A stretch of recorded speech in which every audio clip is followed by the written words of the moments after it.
아멘.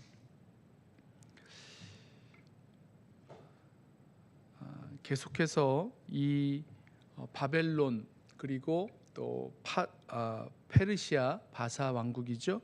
그 이후에 일어날 일에 대해서 구체적으로 설명해주고 있는 부분을 우리가 함께 말씀을 읽었습니다. 오늘 말씀을 보면 비천한 한 사람이 그 왕위를 얻게 될 것이다. 그 왕위를 이을 것이다라고 하고 그 한 비천한 사람, 그 왕이 된 사람의 그 행적을 계속해서 기록하고 있습니다. 우리 어제 나누었던 말씀을 한번 생각해 보시면 지금 바벨론이 망한 이후에 메데 그리고 페르시아 이후에 그리스, 정확하게 말하면 마게도냐죠. 알렉산더 대왕이 큰 제국을 세운 이후에 그 알렉산더 대왕이 세웠던 나라가 나뉘어집니다. 그를 따르던 장군들에 의해서 그 나라들이 나누어지는데 크게 두 나라를 볼 수가 있는데, 하나는 오늘 성경에 나오는 남방 왕과 북방 왕으로 나누어 볼 수 있습니다. 남방 왕은 프톨레미고요. 북방 왕은 이제 누굽니까? 셀루코스가 되는데요. 이 남방 왕은 남방 지역은 이제 애굽 나라를 말하고 북방 왕은 그 바벨론 지역을 말하는데 서로 이제 전쟁을 하면서 싸웠죠. 그리고 그 중간에 있었던 이 팔레스타인, 예루살렘과 팔레스타인 지역을 누가 얻게 되느냐, 누가 하느냐는 누가 그 패권을 잡느냐에 따라서 달라졌습니다. 처음에는 프톨레미 남방 왕이 그 팔레스타인 지역을 다스리게 됐었고, 후에 전쟁을 통해서 북방 왕이 이 팔레스타인 또 예루살렘을 다스리게 되었습니다. 자, 지금 그 상황에서 이제 한 왕이 등장하는데 이 왕은 비천한 사람이라고 불리고 있습니다. 그 21절에 그의 왕위를 이을 자는 한 비천한 사람이라. 왜 비천한 사람이라고 불렸냐면 이 사람이 제대로 그 왕의 그 왕위를 얻을 왕자였던 것이 아니라 동생이었는데요, 속임수로 나라를 얻어갔기 때문입니다. 21절 말씀 보면 속임수로 그 나라를 얻을 것이며 이렇게 말하고 있죠. 평안한 때를 타서 속임수로 그 나라를 얻을 것이며. 그러니까 왕이 죽고 그 아들이 어린 왕자가 그 왕권을 받게 되는데, 그때 이제 그 어린 왕이 조카였어요. 그래서 어린 그 조카와 공동으로 이렇게 나라를 다스리다가 자기의 세력이 좀 생겼을 때는 그 조카를 제거하고 자신이 왕이 되었습니다. 속임수로 나라를 얻은 거죠. 23절을 보면 소수의 백성으로 세력을 얻었다라고 하고 있고요. 또 24절 보면 전쟁으로 노력한 재물을 나누어 줌으로 사람들의 군대의 환심을 샀던 것을 보게 됩니다. 그리고 나서 지금 이 남방 왕, 이 프톨레미 나라가 이제 전쟁을 다시 일으키려고 하는 그런 조짐이 보이자 먼저 내려가서 남방 왕, 이 애굽과의 프톨레미와의 그 전쟁을 하게 되는데, 그 전쟁이 승리한 건 맞는데 그렇게 온전한 승리를 거두지는 못한 것 같습니다. 27절 말씀 보면 함께 협상 테이블에 앉게 되는데 그 성공적으로 모든 것을 이끌어내지 못하고 이제 돌아가게 됩니다. 그리고 또다시 한 번 더 전쟁을 일으키게 되는데, 이번에는 그 전쟁 또한 그 남방 왕과의 전쟁이죠. 지금 계속해서 북방 왕으로 등장하고 있습니다. 남방 왕과 프톨레미와의 전쟁에서도 잘 성공하지 못하는데, 이번에는 30절 보시면 기띔의 배들이 이르러 그를 칠 것임이라라고 말씀하고 있는데, 이 말씀이 이 로마 군대로 말미암아 이 애굽을, 이 프톨레미를 쳐서 점령하지 못하고 다시 그냥 돌아가게 됩니다. 그런데 돌아가는 길에, 이 철군에서 돌아가는 길에 아주 만행을 저지르는 그런 일이 벌어지는데요. 그게 이제 본국으로, 이제 바벨론으로 돌아가려고 하려면 어디를 들려야 되냐면 예루살렘을 지나가게 되는데, 예루살렘에 들려서 이 남방왕 편에 서려고 했던, 역사적으로 남방왕 편에 서려고 했던 대제사장 세력을 처단합니다. 그리고 예루살렘 성전에 제우스 그 제단을 세우고 이방 신의 그 제사를 드립니다. 그리고 그뿐만이 아니라 유대 율법에 따른 제사, 또 할례, 이런 것들을 금지해 버립니다. 자, 이 사람이 바로 누구냐? 안티오쿠스 에피파네스라고 불리는 그런 악랄한 이 왕이었습니다. 자, 그런데요, 여기 말씀을 보면 이 안티오쿠스 에피파네스가 남방 왕과의, 그러니까 프톨레미와의 전쟁 이후에 뭐 철군하는 길에 이제 또 전쟁을 하면 이 뭡니까?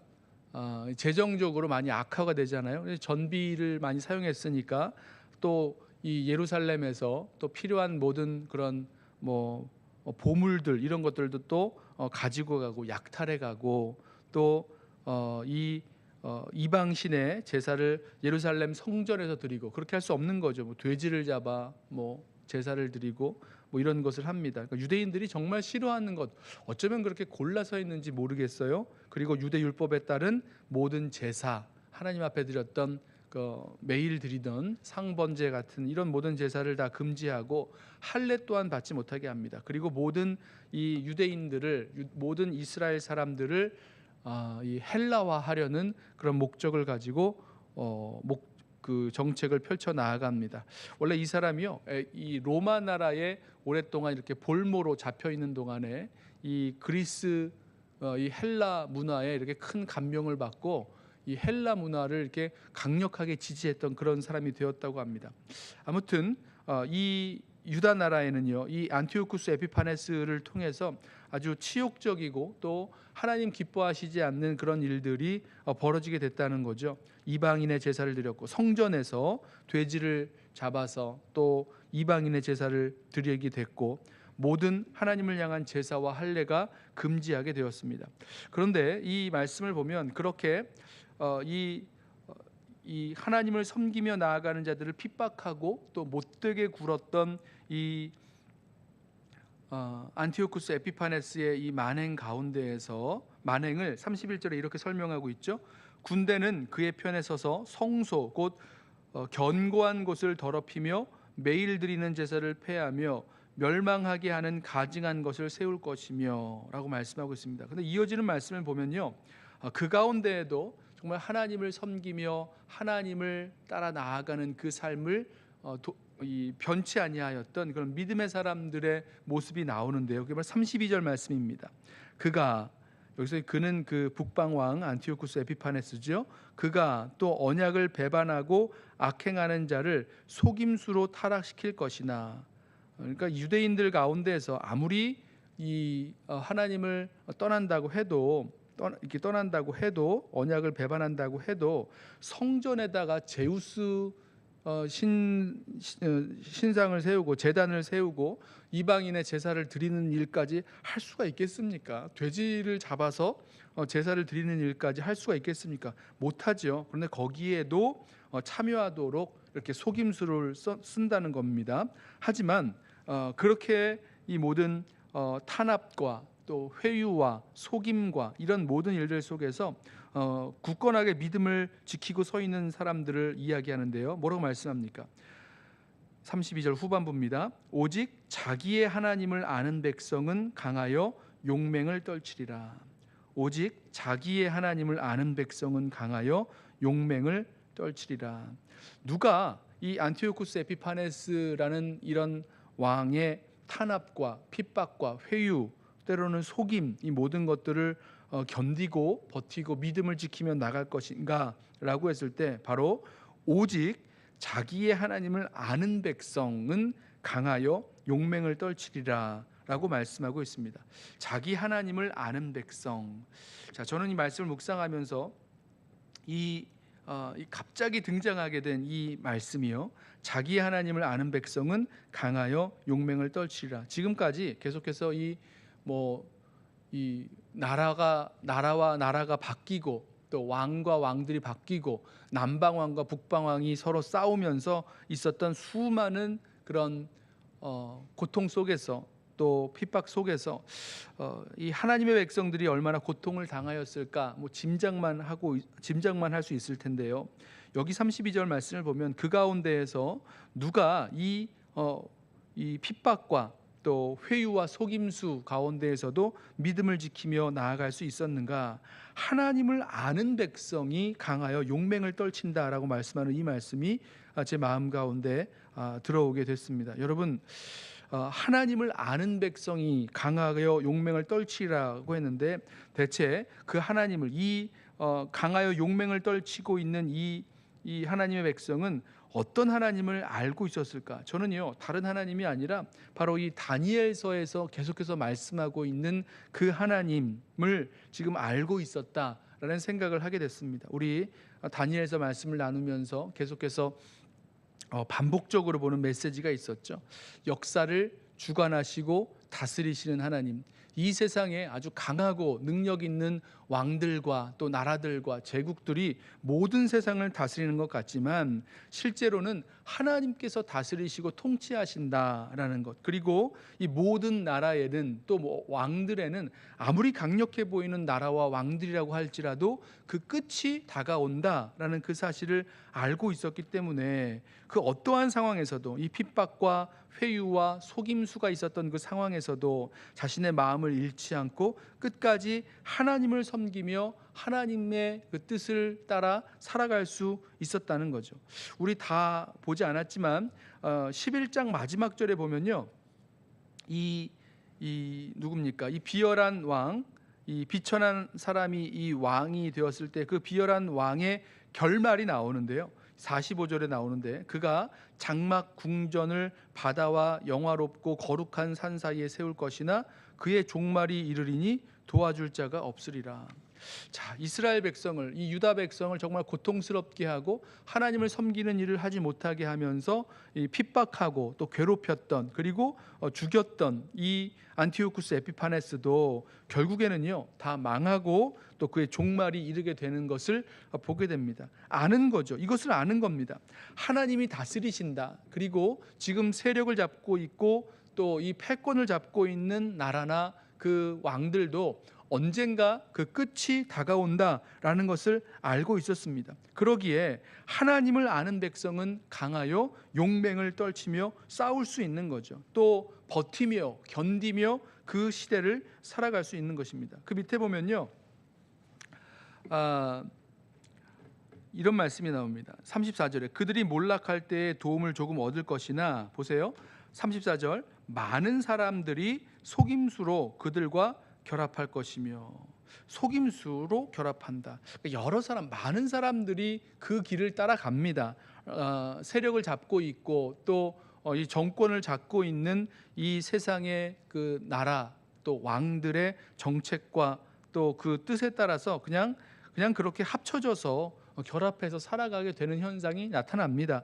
이게 비단 이 당시의 일들만이 아니라 우리 시대에도 마찬가지고요. 이 모든 시대에 일어나는 그런 현상입니다. 그런데 그럼에도 불구하고 그 많은 사람들은 그렇게 당장 그 세력을 가지고 있는 그런 왕과 나라의 그 다스림 가운데로 들어가 버리지만 누구만큼은 이 모든 세력에 저항해서 하나님의 뜻을 따라 살아가는가?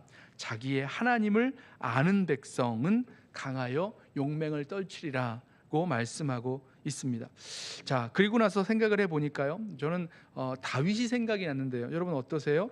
다윗이 골리앗과 싸울 때 얼마나 용맹했습니까? 어떻게 그 골리앗과 싸울 때에도 용맹할 수 있었을까? 모든 이스라엘 백성들이 다 두려워서 숨고 또 도망가려 하지 않았습니까? 그런데 그때 다윗이 그렇게 골리앗 앞에서 용맹스럽게 나아가 싸울 수 있었던 이유 무엇입니까? 하나님을 알았기 때문이죠. 내가 양을 칠 때에 그 양을 물어가는 그 곰과 사자의 입을 벌려서 그곳에서 그 어린 양을 살려올 수 있었대. 나와 함께 하셨던 하나님, 나를 위하여 싸우셨던 그 하나님께서 지금도 나와 함께 싸우실 것이다. 그 하나님을 알고 나아가서 싸워 이 골리앗을 이겼던 모습. 또 마찬가지로 성경에 나타나는 수많은 그 믿음의 사람들의 모습을 보면 그들이 그렇게 어렵고 위급한 상황 속에서 그렇게 강하여 용맹을 떨칠 수 있었던 그 이유가 있었다면 바로 하나님을 알았기 때문이었죠. 자기 하나님을 아는 백성은 강하여 용맹을 떨치리라. 거듭거듭 우리는 성경을 통해서 그 믿음의 사람들의 모습을 볼 수가 있을 것입니다. 사랑하는 성도 여러분, 저와 여러분이 오늘 이 아침에 이 다니엘서 11장 말씀을 보면서 여러 가지 역사적인 그런 사건들과 상황들을 이렇게 설명하고 있는 말씀들을 쭉 보게 되는데, 그 가운데에서 이 하나님을 섬기며 하나님을 예배하며 살아가는 그 삶의 탄압과 회유와 속임수가 있었던 그때에 끝까지 하나님 예배하며 하나님 사랑하며 믿음을 잃어버리지 않고 나아갔던 그 하나님의 백성들은 누구였는가?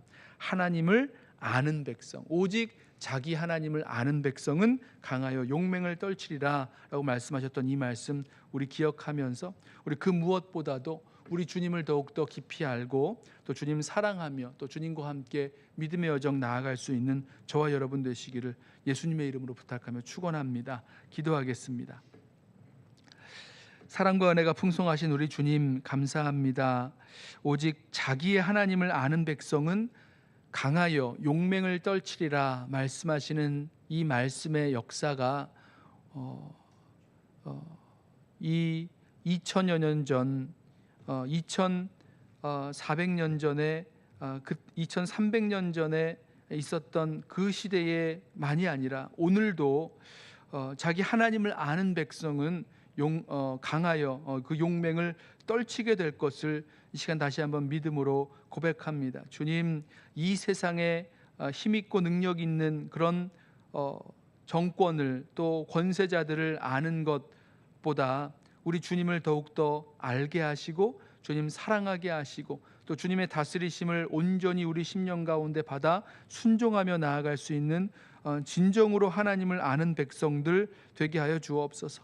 하나님을 아는 백성은 주님 안에서 정말로 기뻐하고 즐거워하며 하나님을 아는 백성은 하나님 때문에 강하고 또 용맹스럽게 믿음의 선한 싸움을 싸우며 나아가게 될 줄로 믿습니다. 주님, 우리를 붙들어 주셔서 오늘 하루 믿음의 여정을 걸어 나아갈 때에도 다른 것에 붙들리지 말게 하시고 오직 하나님을 아는 그 지식에 붙들리게 하시고 정말 하나님 따라 살아나아갈 수 있는 우리 모든 성도들 되게 하여 주옵소서. 이전보다 더욱더 주님 알기 원하오니 우리로 깨닫게 하시고 주님 알게 하시고 주님을 경험하며 주님과 함께 믿음의 여정 걸어갈 수 있도록 우리 모두를 붙들어 주옵소서.